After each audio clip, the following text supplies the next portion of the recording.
तर मी आता घेतलेला आहे 15 दिवसाचा चॅलेंज. त्यामध्ये मला 5 किलो करायचं आहे टार्गेट. पण बघूया आता किती दिवसात आपलं होतंय आणि काय होतंय.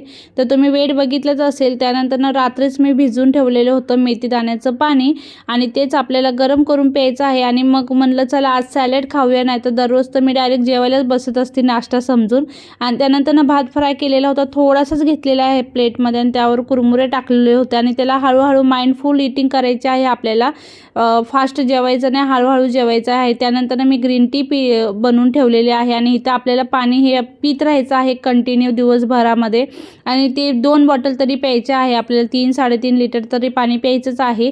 त्यानंतर आता ते झाल्यानंतर मग आता आपली ग्रीन टी पण झालेलीच आहे आणि ती मी आता काढून घेणार आहे. तर बघू शकता ग्रीन टी ही 32 बारची ग्रीन टी आहे आणि मी तीच पीत असते. खरंच सांगते, एक नंबर लागते 32 बारची ग्रीन टी.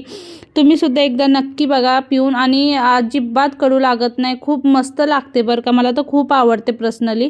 आणि इथं बघू शकता जेवणामध्ये पण असे बारीक बारीक बारीक तुकडे करून घ्यायचे आहेत चपातीचे आणि तेच आपल्याला हळूहळू खायचे आहे. त्यासोबत सॅलड पण खायचं आहे. आणि हा डाएट सर्वात इफेक्टिव्ह आहे, खूप छान आहे. सर्व खाऊन पिऊन आपलं वेट कमी होतं. जेवल्यानंतर आपल्याला असं बसायचं आहे वज्रासनमध्ये, कारण की आपली पचनक्रिया ही छान सुधारते. आणि त्यानंतर मी एक चाय पिलेला होता. तर असो, चला पूर्ण ब्लॉग तुम्हाला माझ्या चॅनल